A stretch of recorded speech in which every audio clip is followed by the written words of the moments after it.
ನಮಸ್ತೆ ಕರ್ನಾಟಕ, ಸಮಸ್ತ ಕನ್ನಡ ನಾಡಿ ಜನತೆಗೆ ಈ ನಿಮ್ಮ ಪಿ ಅದ್ವೈತ್ ಬರುವ ನಮಸ್ತೆಗಳು. ಹೇಗಿದ್ದಾರೆ ವೀಕ್ಷಕರೇ? I hope all is well, everything is fine. So once again welcome to Fab World. So Fab ವರ್ಲ್ಡಿಂದ ಡಿಫ್ರೆಂಟ್ ಕಾನ್ಸೆಪ್ಟು ಕಂಟೆಂಟ್ ತಿಳ್ಕೊಂಡಿದ್ದೀರಾ, ಹಾಗೆ ಟಿಪ್ಸ್ ಕೊಡ್ತಾ ಇದ್ದೀನಿ, ಸ್ಟೆಪ್ ಬೈ ಸ್ಟೆಪ್ ಹೋಗ್ತಾ ಇದ್ದೀವಿ, ಕರೆಕ್ಟ್ ಅಲ್ವಾ? ವೀಕ್ಷಕರು, ನನಗೆ ತುಂಬ ಖುಷಿ ಆಯಿತು, ವ್ಯೂವರ್ಸ್ ಜಾಸ್ತಿ ಆಗ್ತಿದ್ದೀರಾ, ಲೈಕ್ಸ್ ಎಲ್ಲ ಬರ್ತದೆ. ಬಟ್ ಸಬ್ಸ್ಕ್ರೈಬರ್ಸ್ ಬಗ್ಗೆ ನಾನು ಮಾತಾಡೋಕ್ಕೆ ಇಷ್ಟಪಡಲ್ಲ. ಯಾಕಂದರೆ ಕೆಲವರು ಪ್ರತಿಯೊಂದು ವೀಡಿಯೋಲು ಹೇಳ್ತಿದ್ದಾರೆ ಸಬ್ಸ್ಕ್ರೈಬ್ ಮಾಡಿ, ಲೈಕ್ ಮಾಡಿ ಅಂತ ಹೇಳ್ತಿರ್ತಾರೆ. ಸೊ ಸಬ್ಸ್ಕ್ರೈಬ್ ಮಾಡಿದ್ರೆ ನನ್ನ ಲೇಟೆಸ್ಟ್ ಎಪಿಸೋಡು ಕಂಟೆಂಟ್ ಎಲ್ಲ ನಿಮಗೆ ಬರುತ್ತೆ ಅಂತ ಅಷ್ಟೇ, ಇನ್ನೇನಿಲ್ಲ. ಏಕೆಂದರೆ ನಾನು ಈ ಫ್ಯಾಬ್ ವರ್ಲ್ಡಿಂದ ನ್ಯೂಮರಾಲಜಿ ಮಾಡ್ತಿರೋದು ನಿಮಗೋಸ್ಕರ, ನಮ್ಮ ಕರ್ನಾಟಕಕ್ಕೋಸ್ಕರ, ಕನ್ನಡ ನಾಡಿಗೋಸ್ಕರ. ಬೇಕಾದ್ರೆ ನಾನು ಆಲ್ ಓವರ್ ಇಂಡಿಯಾ ಲಾಂಚ್ ಮಾಡ್ಬೋದಾಗಿತ್ತು, ಹಿಂದಿಲೋ ಇಂಗ್ಲೀಷಲ್ಲೋ ಲಾಂಚ್ ಮಾಡಿ ವ್ಯೂವರ್ಸ್ ಜಾಸ್ತಿ ಮಾಡ್ಕೋಬೋದಾಗಿತ್ತು. Hi Bharat, good morning. This Advait Bargo from Fab World. I will going to launch different of numerology ಅಂತ ಮಾಡಿ ನಾನು ಮಾಡ್ಬೋದಾಗಿತ್ತು. ಬಟ್ ಫಸ್ಟು ನಮ್ಮನೆ ಮಕ್ಕಳನ್ನ ಬೆಳೆಸೋಣ. ಎಕ್ಸಾಂಪಲ್ಲು ನಮ್ಮ ಕನ್ನಡ ನಾಡಿನ ಬೆಳೆಸೋಣ. ಯಾಕಂದರೆ ನ್ಯೂಮರಾಲಜಿ ಕಾನ್ಸೆಪ್ಟ್ ಇಲ್ಲಿ ಸ್ವಲ್ಪ ಇದೆ, ಇಲ್ಲ ಅಂತ ಹೇಳ್ತಾ ಇಲ್ಲ, ಆಲ್ರೆಡಿ ಇದ್ದಾರೆ, ತುಂಬ ಜನ ಗುರುಗಳಿದ್ದಾರೆ. ತುಂಬ ಜನ ರೀಚ್ ಆಗಬೇಕು ಅಂತ ಫಸ್ಟು. ಈಗ ನಮ್ಮಲ್ಲಿ ನಮ್ಮ ಮಕ್ಕಳಿಗೆ ನಾವೇನು ಮಾಡ್ತೀವಿ, ಫಸ್ಟ್ ನಮ್ಮ ಮಕ್ಕಳನ್ನ ಬೆಳೆಸೋಕ್ಕೆ ಇಷ್ಟಪಡ್ತೀವಿ, ಎಲ್ರಿಗೂ ಇಂಪಾರ್ಟೆನ್ಸ್ ಕೊಡ್ತೀವಿ, ಕೊಡಲ್ಲ ಅಂತಲ್ಲ. ಬೇಸಿಕಲಿ ನನ್ನ ಮಗನ ಫಸ್ಟ್ ಇಂಪಾರ್ಟೆನ್ಸ್ ಕೊಡಬೇಕು ಅಂತ ಆಸೆ ಪಡ್ತೀನಿ. ಸೊ ನನ್ನ ಇಂಪಾರ್ಟೆನ್ಸು ನನ್ನ ಕರ್ನಾಟಕ, ನಮ್ಮ ಕನ್ನಡ. ಸೊ ದಯವಿಟ್ಟು ಸಬ್ಸ್ಕ್ರೈಬ್ ಮಾಡಿ, ಎಲ್ರಿಗೂ ರೀಚ್ ಮಾಡ್ತೀನಿ, ನಿಮ್ಮ ಫ್ರೆಂಡ್ಸ್ಗೆ, ರಿಲೇಟಿವ್ಸ್ಗೆ ಫಾರ್ವರ್ಡ್ ಮಾಡಿ. ಏನಕ್ಕೆ ಕೇಳ್ತಾ ಇದ್ದೀರಿ ಅಂತಂದರೆ, ನಂದು ಟಾಪಿಕ್ ಕಂಟೆಂಟು ಪಾರ್ಟ್ 1, ಪಾರ್ಟ್ 2, 3, 4, 5, 6, 7, 10 ಹೋಗ್ತಾ ಹೋಗ್ತಾ ಇಂಪಾರ್ಟೆಂಟ್ ಟಾಪಿಕ್ ಬರುತ್ತೆ. ಕೆಲವರು ಡಿಕೋಡ್ ಮಾಡ್ತಾರೆ ನ್ಯೂಮರಾಲಜಿ, ಕೆಲವರು ಡಿಕೋಡ್ ಮಾಡೋದಿಲ್ಲ. ಏನಕ್ಕೆ ಅಂದರೆ ಕನ್ಸಲ್ಟೇಷನ್ ಬರಲಿ ಅಂತಾರೆ. ಅಫ್ಕೋರ್ಸ್ ನಾನು ಕನ್ಸಲ್ಟೇಷನ್ ಮಾಡ್ತೀನಿ, ಇಲ್ಲ ಅಂತ ಹೇಳ್ತಿಲ್ಲ. I will going to charge on consultation ನಾನು ಚಾರ್ಜ್ ಮಾಡ್ತೀನಿ. ಬಟ್ 50% ನಾನು ಡಿಕೋಡ್ ಮಾಡಿ ಪಬ್ಲಿಕ್ಸ್ ವ್ಯೂಸ್ಗೋಸ್ಕರ ಹೆಲ್ಪ್ ಆಗಲಿ ಅಂತ ನಾನು ಎಜುಕೇಟ್ ಮಾಡ್ತಾ ಇದ್ದೀನಿ. ನಾನು ಲಾಸ್ಟ್ ಟೈಮ್ ಹೇಳಿದೆ ನಿಮಗೆ, ನಂದೇ ಕಾಂಟೆಂಟ್ ಟಾಪಿಕ್ಕು, ನಮ್ಗೆ ಯಾರು ಸಪೋರ್ಟ್ ಬೇಕು ಅಂತಿರ್ತಾರೆ, ನನಗೆ ಇನ್ ಟೈಮ್ ಸಜೆಷನ್ ಮಾಡ್ಕೊಳ್ಳೋಕ್ಕೆ ಸಹಾಯ ಆಗ್ತಿಲ್ಲ, ಹೆಂಗೆ ಡಿಸಿಷನ್ ತೊಗೊಳ್ಳೋದು ಅಂಥವ್ರಿಗೆ ಈ ಫ್ಯಾಬ್ ವರ್ಲ್ಡ್ ಅದ್ವೈತ್ ಬರ್ಗೋ ಅಂತ ಕಾನ್ಸೆಪ್ಟ್ ಹೇಳ್ತಾ ಇದ್ದೀನಿ ನಿಮಗೆ. ಸೊ ವ್ಯೂವರ್ಸು ಸಬ್ಸ್ಕ್ರೈಬರ್ಸ್ ಜಾಸ್ತಿ ಆದಷ್ಟು ಟಾಪಿಕ್ ಇಂಪಾರ್ಟೆಂಟ್ ಬರ್ತಾ ಇರುತ್ತೆ. ಸೊ ನೀವು ಜಾಸ್ತಿ ನಾಲೆಜ್ ತಿಳ್ಕೊಬೋದು. This is no end for learning. ಇವತ್ತು ವಾರೆನ್ ಬಫೆಟ್ ಆಗಿರ್ಬೋದು, ಎಲನ್ ಮಸ್ಕ್ ಆಗಿರ್ಬೋದು, ಅವರಲ್ಲಿ ಇಷ್ಟು ಬೆಳೆದಿರೋ ಕಾರಣ ಅವ್ರ ನಾಲೆಜು ಮತ್ತು ಇವತ್ತಿಗೂ ಬುಕ್ ಓದ್ತಾ ಇರ್ತಾರೆ. ನಾನು ಎಲ್ಲ ತಿಳಿದಿದ್ದೀನಿ ಅನ್ನೋನು ಶತಮೂರ್ಖ. ನನಗೆಲ್ಲ ಗೊತ್ತು, ನಾನು ಆಲ್ರೆಡಿ ಎಲ್ಲ ತಿಳ್ಕೊಂಬಿಟ್ಟಿದ್ದೀನಿ. No, we are too young to learn. ವಿದ್ಯೆ ಅನ್ನೋದು ಎಷ್ಟು ಇಂಪಾರ್ಟೆಂಟ್ ಅಂದರೆ, ತ್ರೇತಾಯುಗ ರಾಮಾಯಣದ ಕಾಲದಿಂದಲೂ ವಿದ್ಯೆಗೆ ತುಂಬ ಇಂಪಾರ್ಟೆನ್ಸ್ ಇದೆ. ವೀಕ್ಷಕರೇ, ನಿಮ್ಗೊಂದು ವಿಷಯ ಗೊತ್ತಾ? ನಂಬರ್ 1 ಜ್ಯೋತಿಷಿ ಯಾರು? ರಾವಣ. ನಿಮ್ಗೆ ಆಶ್ಚರ್ಯ ಆಗುತ್ತಲ್ಲ? ಈಸ್ ದ ನಂಬರ್ 1 ಜ್ಯೋತಿಷಿ. ಯಾವ ಮುಹೂರ್ತ, ಯಾವ ಗಳಿಗೆ, ಯಾವ ಗ್ರಹಗಳು ಎಲ್ಲೆಲ್ಲಿ ಇರಬೇಕು ಅನ್ನೋದು ರಾವಣ ತುಂಬ ಜನ ಗೊತ್ತಿತ್ತು. ರಾವಣ ಅದಕ್ಕೆ ಕಾರಣ ಗೊತ್ತಾ? ಏನಕ್ಕೆ ಅಂತ? ಕಾರಣ ಏನಂತಂದ್ರೆ, ಒಂದ್ಸತಿ ಏನಾಗುತ್ತೆ ಅಂದರೆ, ರಾವಣ ಪುಷ್ಪ ವಿಮಾನದಲ್ಲಿ ಹಾರ್ಕೊಂಡು ಹೋಗ್ತಾ ಇರ್ಬೇಕಾರೆ ರಾಮ, ಸೂರ್ಯವಂಶಿ ರಾಮಾಯಣದಲ್ಲಿ ಹೀರೋ, ನಮಗೆ ಮೇನ್ ಸೂರ್ಯವಂಶಿ ಅಂತ ರಾಮಾಯಣದಲ್ಲಿ ಪ್ರಭು ರಾಮನ ಬಗ್ಗೆ ಗೊತ್ತು ನಮಗೆ. ರಾಮ ದೇವ್ರನ್ನ ರಘುವಂಶಿ ಅಂತ ಕರೀತಾರೆ. ಇಲ್ಲಿ ನೋಡಿ, ರಘು ಅಂದ್ರೆ ಅವ್ರ ಪೂರ್ವಜರು ಯಾರೋ, ರಾಮ ಇದ್ರಲ್ಲ ಅವ್ರ ಪೂರ್ವಜರು ರಘುವಂಶಿ. ಸೊ ಇದ್ರಲ್ಲಿ ಏನು ಗೊತ್ತಾಗುತ್ತೆ ಅಂದರೆ, ಫೇಮಸ್ ಆಗಬೇಕು, ನಾವು ಲೋಕ ಕಲ್ಯಾಣ ಮಾಡಬೇಕು ಅಂದರೆ ದೇವರಾಗಿ ಹುಟ್ಟಬೇಕು ಅಂತ ಏನಿಲ್ಲ, ಮನುಷ್ಯನಾಗೂ ಹುಟ್ಬೋದು. ಟು ಬಿಕಮ್ ಪರಮಾತ್ಮ, ಆತ್ಮ ಬಿಕಮ್ ಪರಮಾತ್ಮ. ಆ ದೈವ ಗುಣಗಳನ್ನ, ದೈವ ತತ್ವಗಳನ್ನ ಒಬ್ಬ ಮನುಷ್ಯ ಪ್ರಾಕ್ಟೀಸ್ ಮಾಡಿದ್ರೆ ಆತ್ಮದಿಂದ ಪರಮಾತ್ಮ ಆಗ್ಬೋದು. ಅದು ಸಾಧ್ಯ ಇದೆ. ಅವರು ಒಂದ್ಸತಿ ಈ ಸಂಧ್ಯಾ ವಂದನೆ ಮಾಡ್ತಾರಲ್ಲ, ಆ ಟೈಮಲ್ಲಿ ನೀರನ್ನ ಜಸ್ಟ್ ಹೀಗೆ ಇದು ಮಾಡ್ತಾರೆ. ಸೊ ರಾವಣ ಹೋಗ್ತಾ ಇರ್ಬೇಕಾದ್ರೆ ನಕ್ಬಿಡ್ತಾರೆ. ಅಲ್ಲ ಕಂಡ್ರೆ ಸಂಧ್ಯಾ ವಂದನೆ ಮಾಡೋದು ಯಾವ ದಿಕ್ಕಿಗೆ? ಈಗ ಪ್ರತಿಯೊಂದು ದಿಕ್ಕಿರುತ್ತೆ, ಉತ್ತರ ದಿಕ್ಕು, ಪೂರ್ವ ದಿಕ್ಕಿಗೆ ಈ ಥರ ಮಾಡಬೇಕು ಅಂತ ಇರುತ್ತೆ. ಅವಾಗ ಅವರು ಒಂದು ವಿದ್ಯೆ ಹೇಳ್ತಾರಂತೆ, ಇಲ್ಲಪ್ಪ, ನನ್ನ ರಾಜ್ಯದಲ್ಲಿ ನನ್ನ ಪ್ರಜೆ ಅಂದರೆ ಹಸು ಆಗಿರ್ಬೋದು, ಯಾರೇ ಆಗಿರ್ಬೋದು, ಯಾವ ತೊಂದರೆ ಆದರೆ ನಾನು ಒಂದು ವಿದ್ಯೆಯಿಂದ ಅದನ್ನು ನಾಶ ಮಾಡ್ತೀನಿ ಅಂತ ಹೇಳಿದ್ರಂತೆ ಅವರು. ಸೊ ರಾವಣನಿಗೆ ತುಂಬ ಆಶ್ಚರ್ಯ ಆಯಿತು. ಅರೆ, ಒಂದು ನೀರನ್ನ ಹೇಳೋದ್ರಿಂದ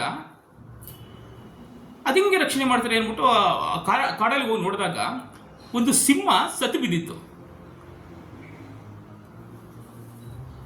ಸೊ ಇವ್ರಿಗೆ ಗೊತ್ತಾಗಿದೆ ಎಂಥ ವಿದ್ಯೆ ಅಂತಂದರೆ, ಇವ್ರು ಕೂತಿದ್ದ ಜಾಗದಲ್ಲೇ ಹಸುನ ರಕ್ಷಣೆ ಮಾಡಿದ್ದಾರೆ. ಸಿಂಹ ಅಟ್ಯಾಕ್ ಮಾಡಕ್ಕೆ ಬಂದಿತ್ತು. ಸರಿ, ರಾವಣ ಬಂದು, ಬನ್ನಿಯಪ್ಪ, ನಂಗೆ ನನ್ನ ಜೊತೆ ಯುದ್ಧ ಮಾಡಿ ಅಂತ. ಅದಕ್ಕೆ ಅವ್ರಂತಾರೆ, ಇಲ್ಲಪ್ಪ, ನಾನು ನಿನ್ನ ಜೊತೆ ಯಾಕೆ ಯುದ್ಧ ಮಾಡಿ? ನಿನ್ನ ಜೊತೆ ಯುದ್ಧ ಮಾಡೋ ಅವಶ್ಯಕತೆ ಇಲ್ಲ. ನನ್ನ ಇರೋ ವಿದ್ಯೆಯಲ್ಲೇ ನಿನ್ನ ಜಾಗನೇ ಬೇಕಾದ್ರೆ ನಾನು ನಾಶ ಮಾಡ್ತೀನಿ ಅಂತ ಹೇಳ್ತಾರೆ ಇವರು. ಯಾರು? ರಘು. ಈ ರಘುವಂಶಿ, ರಾಮ ಅವರ ರಘುವಂಶಿ ಅಂತ ಗೊತ್ತಾ? ಅವ್ರು ರಘು, ರಾಜ ರಘು ಅವರು ಹೇಳ್ತಾರೆ. ಅವರು ಒಂದು ಕೂತಿದ್ದ ಜಾಗದಲ್ಲಿ ಒಂದು ಮ್ಯಾಪ್ ಮಾಡ್ತಾರೆ. ಈಗ ಮೊನ್ನೆ ಆಯ್ತು ನೋಡಿ, ಆಪರೇಷನ್ ಸಿಂಧೂರು, ಹೇಗೆ ರಿಮೋಟ್ ಸಿಸ್ಟಮಲ್ಲಿ ಫೈಟ್ ಮಾಡೋದು, ಅದೇ ಥರ ಒಂದು ಕೂತಿದ್ದ ಜಾಗದಲ್ಲಿ ಒಂದು ಮ್ಯಾಪ್ ಮಾಡಿ, ರಾವಣಂದು ವಾರ್ ರೂಮ್ ಇರುತ್ತೆ, ಗೋಡೌನ್, ಯುದ್ಧದ ಗೋಡೌನ್ನ, ಜಸ್ಟ್ ಅದನ್ನು ಡ್ರಾಯಿಂಗ್ ಮಾಡಿ ಜಸ್ಟ್ ಅದನ್ನ ಕೈಯಲ್ಲೇ ಪ್ರೆಸ್ ಮಾಡ್ತಾರೆ. ನೀನು ಹೋಗಿ ನೋಡ್ಕೊಂಬಪ್ಪ ಅಂತಾರೆ. ಯಾರಿಗೆ? ರಾವಣನಿಗೆ. ನೀನು ಆಲ್ರೆಡಿ ಯುದ್ಧ ತಂತ್ರ ಏನಿದೆ ಅದೆಲ್ಲ ನಾನು ನಾಶ ಮಾಡೀನಿ ಅಂತ. ಮತ್ತೆ ರಾವಣ ಹೋಗಿ ಶ್ರೀಲಂಕಾದಲ್ಲಿ ನೋಡಿದಾಗ ಅವ್ರು ಏನು ವಾರಮಿತ್ತು ಎಲ್ಲ ಪುಡಿಪುಡಿ ಆಗಿತ್ತಂತೆ. ಅವಾಗ ರಾವಣಿಗೆ ತುಂಬ ಆಶ್ಚರ್ಯ ಆಯಿತು. ಅರೆ, ಈ ವಿದ್ಯೆಗಳಲ್ಲಿ ಇಷ್ಟೊಂದು ತಂತ್ರ, ಕುಶಲ, ಕೌಶಲ್ಯ ಇದೆಯಾ ಅಂದ್ಬಿಟ್ಟು ಆವಾಗ ರಾವಣ ಅಸ್ಟ್ರಾಲಜಿ, ತಂತ್ರ, ಮಾಯಾವಿದ್ಯೆ ಎಲ್ಲ ಕಲ್ತಿದ್ದು. ಸೊ ಮನುಷ್ಯನಿಗೆ ವೀಕ್ಷಕರೇ ಎಷ್ಟು ಕಲ್ತಿದ್ರು ಸಾಲಲ್ಲ. ಈಗ ನಾವು ಮೊನ್ನೆ ಡಿಸ್ಕಸ್ ಮಾಡಿದ್ವಿ, ಇಂಡಿಯಾ ಈಗ ನಂಬರ್ 4 ಇದೆ ಅಂತ. ಗಾಂಧೀಜಿಯವ್ರದ್ದು ಒಂದು ಆಸೆ ಇತ್ತು, ಏನಂತೇಳಿ, ಸ್ವಚ್ಛ ಭಾರತ್ ಅಂತ. ಮೋದಿಜಿಯವರು ಅದನ್ನ ಇಂಪ್ಲಿಮೆಂಟ್ ಮಾಡಿದ್ರು ಇಂಡಿಯಾದಲ್ಲಿ. ಏನಕ್ಕೆ ಸ್ವಚ್ಛ ಭಾರತ್ ಅಷ್ಟೊಂದು ಇಂಪಾರ್ಟೆನ್ಸ್ ಅಂತಂದರೆ, ಕ್ಲೀನ್ ಮಾಡೋದು. ಅದು ನಮ್ಮ ಮನೆ ಆಗಿರ್ಬೋದು, ದೇಶ ಆಗಿರ್ಬೋದು, ವಾಟ್ ಎವರ್. ಏನಕ್ಕೆ? ಅದರಿಂದನೇ ಒಂದು ಸೈನ್ಸ್ ಕಾನ್ಸೆಪ್ಟ್ ಇದೆ ನೋಡಿ. ಆ ತಾಯಿ ಲಕ್ಷ್ಮಿ ಎಲ್ಲಿ ನೀಟಿರುತ್ತೆ ಅಲ್ಲಿ ಲಕ್ಷ್ಮಿ ಹೊಸಿಸ್ತಾಳ. ನಾನು ಮೊನ್ನೆ ಹೇಳಿದ್ದೆ, ಕುಬೇರನ ಮನೆಯಲ್ಲಿ ಕಾಯಿ ನೆಟ್ಟರೆ, ಪೂಜೆ ಮಾಡಿ ಮಿಸ್ತಿಟ್ರೆ ಲಕ್ಷ್ಮಿ ಅಂತ. ಅದೊಂದೇ ಸಾಲದು. ಮನೆ ತುಂಬ ನೀಟಾಗಿರಬೇಕು, ಕಸ ಗುಡಿಸಿ, ಮನೆ ಒರೆಸಿ, ಮನೆಯಲ್ಲಿ ಬ್ಯಾಡ್ ಸ್ಮೆಲ್ ಇರಬಾರ್ದು. ಸೊ ಮನೆ ಕಸ ಗುಡಿಸ್ಬಿಟ್ರೆ ಸಾಕಾ? ನೀಟಾಗಿ ಒರೆಸಿದ್ರೆ ಸಾಕಾ? ಪೂಜೆ ಮಾಡಿದ್ರೆ ಸಾಕಾ? ಮನೇಲಿ ಹಿರಿಯರಿಗೆ ಗೌರವ ಕೊಡಬೇಕು. ಹೆಂಡತಿ ಮಡದಿ ರೆಸ್ಪೆಕ್ಟ್ ಕೊಡಬೇಕು. ಮನೇಲಿ ಕೆಟ್ಟ ಭಾಷೆನ ಹೇಳಬಾರದು. ಹೆಂಡತಿ ಮಕ್ಕಳು ತಂದೆ ತಾಯಿಗೆ ರೆಸ್ಪೆಕ್ಟ್ ಕೊಡಬೇಕು. ಎಲ್ಲಿ ಖುಷಿ ಸಮೃದ್ಧಿ ಇರುತ್ತೆ ಅಲ್ಲಿ ತಾಯಿ ಲಕ್ಷ್ಮಿ ನೆಲೆಸ್ತಾಳೆ. ಒಂದು ಗಾದೆ ಇದೆ ಗೊತ್ತೇ ವೀಕ್ಷಕರೇ, ಎಲ್ಲ ಕ್ಲೀನ್ ಮಾಡಿದ್ಮೇಲೆ ಪ್ರಭು ಈಶ್ವರ ಬಂದು ಮಣ್ಣಾಕ್ ಹೋಗ್ತಾರಂತೆ. ಅದು ನಿಮ್ಗೆ ಗೊತ್ತಾ? ಅದು ಎಲ್ಲ ನೀವು ಕ್ಲೀನ್ ಮಾಡಿದ್ರು ಈಶ್ವರ ಬಂದು ಒಂಚೂರು ಮಣ್ಣಾಕ್ ಹೋಗ್ತಾರಂತೆ. ಏನಕ್ಕಿರ್ಬೋದು? ಆ ತಾಯಿ ಲಕ್ಷ್ಮಿ ಅಲ್ಲೇ ಉಳಿಬಾರ್ದು ಅಂತ. ಸೊ ನಮ್ಮ ಪ್ರಯತ್ನ ಏನೋ, ಮನೇನ ಎಷ್ಟಾಗುತ್ತಷ್ಟು ಸ್ವಚ್ಛ ಭಾರತ್ ನೀಟಾಗಿ ಇಟ್ಕೋಬೇಕು. ನೀಟಾಗಿ ಇಟ್ಕೊಂಡಾಗ ಏನಾಗುತ್ತೆ, ಆ ತಾಯಿ ಲಕ್ಷ್ಮಿ ಅಲ್ಲೇ ನಿಲ್ಲಿಸ್ತಾರೆ. ಸೊ ನಾವು ಬೆಳಿತೀವಿ, ನಮ್ಮ ಕುಟುಂಬ, ದೇಶ ಎಲ್ಲ ಬೆಳೆಯುತ್ತೆ. ಆಮೇಲೆ ವೀಕ್ಷಕರೇ, ನಾನು ಏನಕ್ಕೆ ಈ ವಿದ್ಯೆ ಮಹತ್ವ ಹೇಳ್ತಾ ಇದ್ದೀನಿ ಅಂತಂದರೆ, ಈಗ ನಾವು ಓದಿರ್ತೀವಿ, ನಾವೇನು ಓದ್ತೀವಿ ಸ್ಕೂಲಲ್ಲಿ ಏನೋ ನಮಗೆ ಅಕಾಡೆಮಿಕ್ ಟ್ಯೂಷನ್ ಕೊಡ್ತಾರೆ, ಒಂದು ಜಾಬ್ ಮಾಡೋದಕ್ಕೆ, ನಮ್ಮೊಂದು ಉಜ್ವಲ ಭವಿಷ್ಯಕ್ಕಾಗಿ ನಾವು ನಾಲೆಜ್ ಕಲ್ತ್ಕೊತೀವಿ, ಡಿಗ್ರಿ ಮಾಡ್ತೀವಿ, ಮಾಸ್ಟರ್ ಡಿಗ್ರಿ ಮಾಡ್ತೀವಿ, ಜಾಬ್ ಹೋಗ್ತೀವಿ. ಈ ಫ್ಯಾಬಲ್ಡು ಏನಕ್ಕೆ ಬಂತು, ಈ ಅದ್ವೈತ್ ಬರ್ಗ ಏನಕ್ಕೆ ದಿನ ನಾನು ಎಜುಕೇಟ್ ಮಾಡ್ತಿದ್ದೀನಿ ನಿಮಗೆ ಅಂತಂದರೆ, ಒಂದು IIT ಇಂಜಿನಿಯರ್ ಸ್ಟೋರಿ ಹೇಳ್ತೀನಿ ನಿಮಗೆ. I don't want to highlight his name. ತುಂಬ ಚೆನ್ನಾಗಿ ಓದ್ತಾರೆ, ಎಲ್ಲದರಲ್ಲೂ ಫಸ್ಟ್ ರ್ಯಾಂಕ್ ತೊಗೊತಾರೆ, ಕ್ಯಾಂಪಸ್ ಸೆಲೆಕ್ಟ್ ಆಗ್ತಾರೆ. ಸೊ ಕ್ಯಾಂಪಸ್ ಸೆಲೆಕ್ಟ್ ಆಗಿ ಫಾರಿನ್ ಕಂಟ್ರಿಗೆ ಹೋಗ್ತಾರೆ, ಒಳ್ಳೆ ಪೊಸಿಷನ್ನು, ಕಾರು ಬಂಗ್ಲೆ ಎಲ್ಲ ಚೆನ್ನಾಗಿರುತ್ತೆ, ಗಂಡ ಹೆಂಡ್ತಿ 2 ಮಕ್ಕಳು 4 ಜನ ಇರ್ತಾರೆ. So through out A career is academic background is good. Number 1 ಒಳ್ಳೆ ಸ್ಯಾಲ್ರಿ, ಒಳ್ಳೆ ಪ್ಯಾಕೇಜು, ಒಳ್ಳೆ ಪೊಸಿಷನ್ ಎಲ್ಲ ಚೆನ್ನಾಗಿರ್ತಾರೆ. ಒಂದು ಸತಿ ಏನಾಗುತ್ತೆ ವೀಕ್ಷಕರೇ, ಈ ರಿಸೆಷನ್ ಪೀರಿಯಡ್ ಅಂತ ಬರುತ್ತೆ, ಸೈಕ್ಲಿಂಗ್ ಬರ್ತಾ ಇರುತ್ತೆ, ಜಾಬ್ ಮಾರ್ಕೆಟು ಬೂಮಿಂಗ್ ಇರುತ್ತೆ, ರಿಸೆಷನ್ ಪೀರಿಯಡ್ ಬರ್ತಾ ಇರುತ್ತೆ. ಆ ಟೈಮಲ್ಲಿ ಈ ಲಾಸ್ ಇಸ್ ಜಾಬ್, ಅವ್ರ ಉದ್ಯೋಗನ ಕಳ್ಕೊಂತಾರೆ. ಕಳ್ಕೊಂಡವ್ರಿಗೆ ಏನಾಗುತ್ತೆ ಅಂದರೆ, ಈ ಅಭಿಮನ್ಯು ಗೊತ್ತಲ್ಲ, ಒಂದು ಚಕ್ರವ್ಯೂಹ ಒಂದು ಸೈಡ್ ಹೋಗೋದು ವಾಪಸ್ ಬರೋದು ಗೊತ್ತಿರಲ್ಲ, ಅದೇ ಥರ ಆಗುತ್ತೆ. ಅವ್ರಿಗೆ ಏನೂ ತೋಚೋದಿಲ್ಲ. ನಿಮ್ಗೆ US ಗೊತ್ತಲ್ಲ, ತುಂಬ ಬೇಗ ಸಿಗುತ್ತಂದರೆ ಗನ್ ಲೈಸೆನ್ಸು, ಬೇಗ ಗನ್ ಸಿಗುತ್ತಲ್ಲಿ. ಈ ನಮ್ಮಲ್ಲಿ ಪಟಾಕಿ ಗನ್ ಸಿಗಲ್ಲ, ಹಂಗೆ ಪ್ರತಿಯೊಬ್ಬರಿಗೂ ಗನ್ ಸಿಗುತ್ತಲ್ಲಿ. ಆ ದೇಶದ ಡಿಫ್ರೆಂಟ್ ಲೈಸೆನ್ಸ್, ರೂಲ್ಸ್, ರೆಗ್ಯುಲೇಷನ್, ಬೇಗ ಗನ್ ಸಿಗುತ್ತೆ. ಅವ್ರು ಏನು ಮಾಡ್ತಾರೆ ಗೊತ್ತಾ, ಅವರು ಸ್ವಲ್ಪ ತಾಳ್ಮೆಯಿಂದ ಕಾಯ್ಬೋದಾಗಿತ್ತು, ಇಲ್ಲಾಂದ್ರೆ ಆ ಕಾರ್ನೇ ಮಾರಿ ಸ್ವಲ್ಪ ಜೀವನ ಮಾಡಿ ಪೋಸ್ಟ್ ಮಾಡಿ ಯೋಚನೆ ಮಾಡ್ಬೋದಾಗಿತ್ತು, ಇಲ್ಲಿ ಇಂಡಿಯಾಗೆ ವಾಪಸ್ ಬರ್ಬೋದಾಗಿತ್ತು. ಹೆಂಡತಿ ಮಕ್ಕಳನ್ನ ಸಾಯಿಸಿ ತಾವು ಶೂಟ್ ಮಾಡ್ಕೊಂಡು ಸೂಸೈಡ್ ಮಾಡ್ಕೊಂತಾರೆ. ನೋಡಿ ವೀಕ್ಷಕರೇ, ಯಾರಿಗೂ ರೈಟ್ಸ್ ಇಲ್ಲ ಯಾರನ್ನೂ ಸಾಯಿಸೋದಕ್ಕೆ. ಅದು ಇತ್ತೀಚೆಗೆ ಅಬ್ಸರ್ವ್ ಮಾಡಿ, ಈ ಫೈನಾನ್ಷಿಯಲ್ ಪ್ರಾಬ್ಲಮ್ ಬಂದು ಅವರೇ ಸೂಸೈಡ್ ಮಾಡ್ಕೊಳ್ಳೋದು, ಹೆಂಡತಿ ಸಾಯಿಸೋದು, ಮಕ್ಕಳು ಏನು ಮಾಡಿದ್ವಿ ಪಾಪ, ಇವ್ರಿಗೆ ಯಾರು ರೈಟ್ಸ್ ಕೊಟ್ಟಿದ್ದು ಮಕ್ಕಳನ್ನ ಸಾಯಿಸೋದಕ್ಕೆ?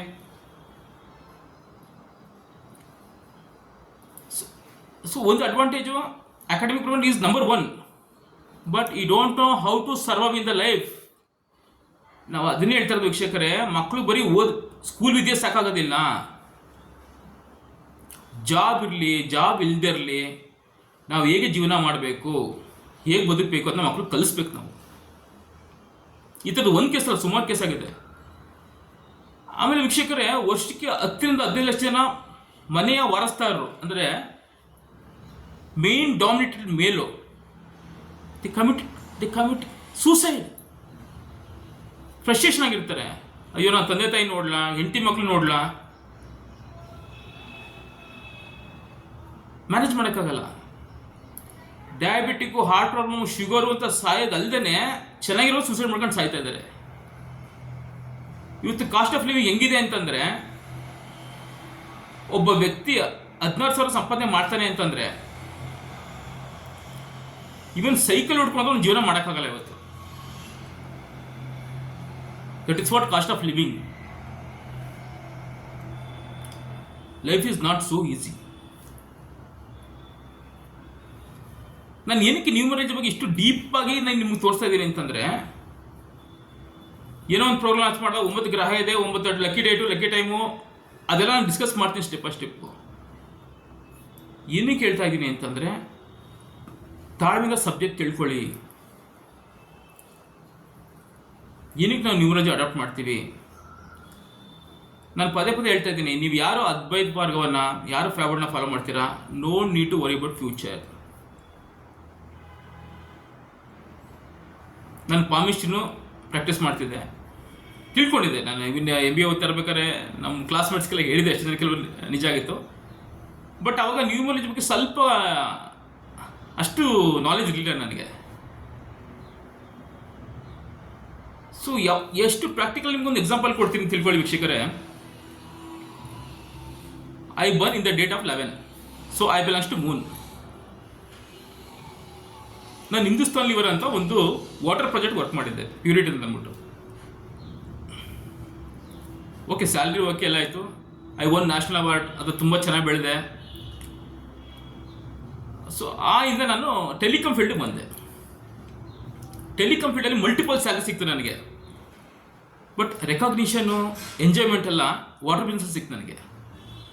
ಸೊ ಜಸ್ಟ್ ಅಬ್ಸರ್ವ್ ಮಾಡಿ, number 11, number 2 Moon, water. So ನೀವು ನಂಬರ್ 1 ಹುಟ್ಬಿಟ್ಟು ವಾಟರ್ ಬಿಸ್ನೆಸ್ಗೆ, ಎಣ್ಣೆ ಆಯಿಲ್ ಬಿಸ್ನೆಸ್ಗೆ ಹೋದರೆ ನಿಮ್ಗೆ ಫ್ರಸ್ಟ್ರೇಷನ್, ಟೆನ್ಷನ್ ಇರುತ್ತೆ. ಸೊ ನಂಬರ್ 1 ಹುಟ್ಟಿರೋ ಟೆಲಿಕಾಮ್ಗೆ ಶೈನ್ ಆಗ್ತಾರೆ. ಅದಕ್ಕೆ ನಾನು ಸ್ಟೆಪ್ ಬೈ ಸ್ಟೆಪ್ ನಿಮ್ಮಲ್ಲಿ ತಿಳಿಸ್ತಾ ಇದ್ದೀನಿ ನಿಮಗೆ. ಒಂದೇ ದಿವಸ ನಂಬರ್ 1, 2, 3, 4, 9 ಈ ಗ್ರಹ ಇದು ಅಂತ ಹೇಳಿದ್ರೆ ನಿಮಗೆ ಅರ್ಥ ಆಗೋದಿಲ್ಲ.